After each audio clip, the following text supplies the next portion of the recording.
구독과 좋아요는 사랑입니다. 여러분 반갑습니다. 말씀 창고의 서현 목사입니다. 오늘도 시청해 주셔서 감사합니다. 오늘은 사무엘하 1장 17절부터 27절 말씀입니다. 사울과 요나단이 죽었습니다. 다윗은 그 소식을 들었습니다. 그리고 다윗은 그들을 위하여 슬퍼합니다. 다윗은 슬퍼하며 노래를 만들고 이 노래를 사람들에게 부르라고 명령합니다. 그리고 그 노래를 통하여서 사람들은 사울과 요나단을 애도합니다. 오늘 이 말씀을 통하여서 우리에게 주시는 하나님의 마음을 함께 묵상해 보기 원합니다. 17절 말씀입니다. 다윗은 사울과 그 아들 요나단을 생각하며 이 노래로 슬퍼하고 유다 사람들에게 이 활의 노래를 가르치라고 명령했습니다. 이것은 야살의 책에 기록되어 있습니다. 이스라엘아, 너희 지도자들이 내 산 위에서 죽임을 당했다. 용사들이 쓰러져 버렸구나. 이 일을 가드에도 말하지 말고 아스글론 거리에서도 전하지 말라. 블레셋의 딸들이 즐거워할지 모른다. 할례받지 않은 사람들의 딸들이 기뻐할지 모른다. 길보아 산들아, 이제 내게 이슬과 비를 내리지 않고 재물을 낼 밭도 없을 것이다. 그곳에 용사들의 방패가 버려져 있구나. 사울의 방패는 기름칠도 않은 채 버려져 있구나. 죽임을 당한 사람들의 피에서, 용사들의 기름에서 요나단의 활은 결코 되돌아오지 않았고 사울의 칼은 그냥 돌아오지 않았다. 사울과 요나단은 그들이 살아서도 다정하고 좋아하더니 죽어서도 헤어지지 않는구나. 그들은 독수리보다 빨랐고 사자보다 강했다. 이스라엘의 딸들아, 사울을 위해 올라. 그는 너희를 자줏빛 좋은 옷으로 입혔고 너희 겉옷을 금장식으로 꾸며주지 않았느냐. 두 용사들이 저 전장에 쓰러졌구나. 요나단이 산 위에서 죽임당했구나. 내 형제 요나단이여, 내가 그대를 두고 슬퍼하니 그대는 내게 진정한 친구였기 때문이요. 나를 향한 그대의 사랑은 여인의 사랑보다 더욱 큰 것이었소. 용사들이 쓰러졌구나. 전쟁의 무기들도 사라졌구나. 여러분, 다윗과 사울은 좋은 관계가 아니었습니다. 그것은 사울에게 책임이 있었습니다. 사울은 다윗을 정치적인 적으로 생각하였던 것입니다. 자신의 왕권을 빼앗기 위해서 다윗이 호시탐탐 노리고 있다고 사울은 오해하였습니다. 그래서 사울은 다윗을 죽이려고 하였습니다. 긴 시간 동안 다윗을 죽이려고 쫓아다녔고 결국 사울의 마지막은 비참함이었습니다. 전쟁에서 패배하였고 그는 스스로 목숨을 끊게 되었던 것입니다. 죽고 나서도 그 시체가 성벽에 걸리게 되는 그러한 일들을 경험하게 되었습니다. 비참한 마지막을 맞게 된 사울의 모습, 그 이야기를 듣고 다윗은 슬퍼하였습니다. 사울과 요나단이 죽은 소식을 듣고 다윗은 슬퍼합니다. 그리고 그 슬픔은 거짓된 슬픔이 아니라 마음 깊은 곳에서부터 나오는 슬픔이었습니다. 여러분, 정치인들은 대중의 마음을 움직이려고 합니다. 자신이 원하는 것을 얻기 위해서 때로는 악어의 눈물처럼 마음에도 없는 눈물을 흘리기도 하고 또한 마음에도 없는 웃음을 짓기도 하고 사람들에게 거짓을 이야기하면서 좋은 말로 환심을 사려고 하는 일들도 많이 하곤 합니다.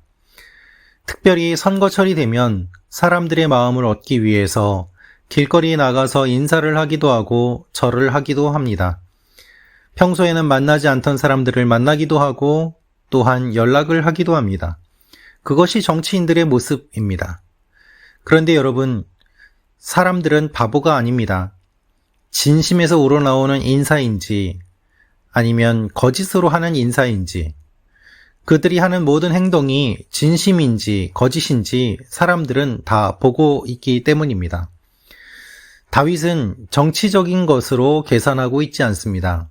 다윗은 하나님께서 기름 부으신 왕이 세상을 떠난 것을 진심으로 슬퍼하고 있습니다. 나를 오랫동안 괴롭혔던 사울이 죽었다. 이젠 잘 됐다. 드디어 내가 편안히 잠을 잘 수 있구나 라면서 마음 한켠으로는 좋아하면서 겉으로 사람들에게 보일 때 눈물을 흘리는 그와 같은 모습이 아니라 그는 진심으로 사울과 요나단을 위해서 눈물을 흘리고 눈물을 흘리는 것뿐만 아니라 그들을 기억하기 위하여 노래를 만들고 백성들 보고 이 노래를 부르며 그들을 기억하라고 이야기하고 있는 것입니다. 이것이 다윗의 모습입니다. 여러분, 이런 사람이 진정한 리더 아니겠습니까? 사람들은 지금 사울이 죽은 이후에 다윗이 어떠한 반응을 보이는지 매우 주의 깊게 보았을 것입니다. 혹시라도 다윗이 사울이 죽은 것을 기뻐한다면 다윗을 향한 마음이 사라지고, 그럼 그렇지, 역시 다윗도 사울과 다를 바가 없어 라면서 그 마음이 떠나는 백성들도 있었을 것입니다. 하지만 다윗에게 찾아온 어떻게 보면 첫 번째 시험과 같은 이 상황 가운데서 다윗은 진심으로 눈물을 흘리며 그들을 애통해하고 있습니다. 여러분, 다윗이 계획한 것이 아님을 우리는 주목해서 보아야만 합니다. 내가 진심으로 슬퍼하면 백성들의 마음이 나에게로 오겠지. 그러면 내가 왕이 되겠지. 이와 같은 계산으로 움직인 것이 아닙니다. 다윗은 진심으로 하나님 앞에, 사람들 앞에 반응을 보였고, 그것에 대해서 하나님이 기뻐하시고 사람들이 주목해서 본 것입니다.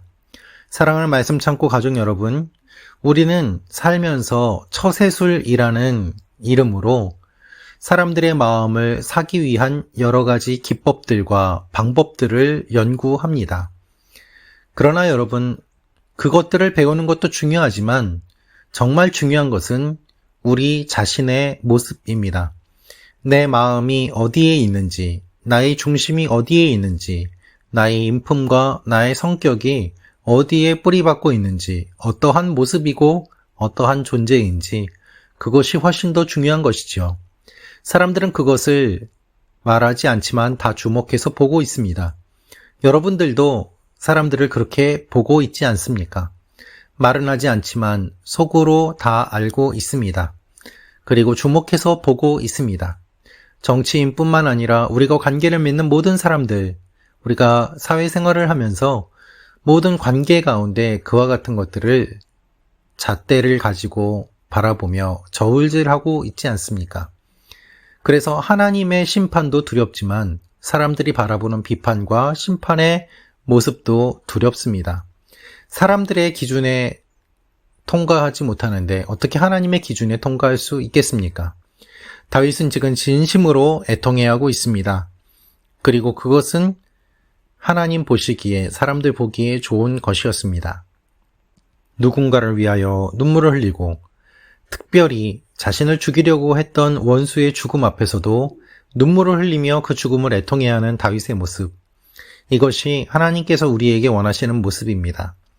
원수가 죽었다고 기뻐하는 것이 아니라 오히려 진실된 마음으로 하나님 앞에, 사람들 앞에 반응을 보일 때 하나님께서는 우리가 생각지 못한 놀라운 일들을 이루어 주실 것입니다.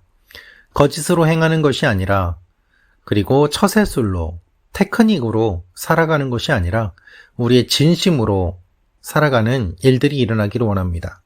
진심으로 반응하고 진심으로 사랑하고 진심으로 손을 내밀 때 하나님께서는 여러분의 삶을 통하여서 놀라운 일들을 이루어 주실 것입니다.